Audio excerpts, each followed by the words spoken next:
Meie kõigi esiisad olid parimad lohevõitlejad igal pool, kus viikingid on rännanud. On aeg, Kokutis. Pead su tapma, sest ma olen viiking.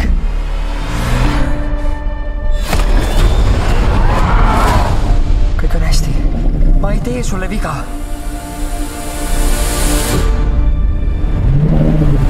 Sel aastal. Äkki nad ei olegi nii halvad, kui me arvame. Habuto ei! Ta on sõber!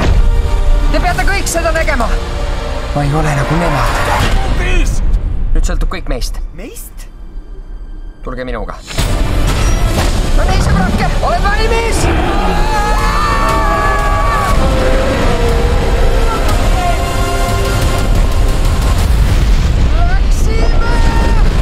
Kuidas taltsutada lohet? Varsti kinodes.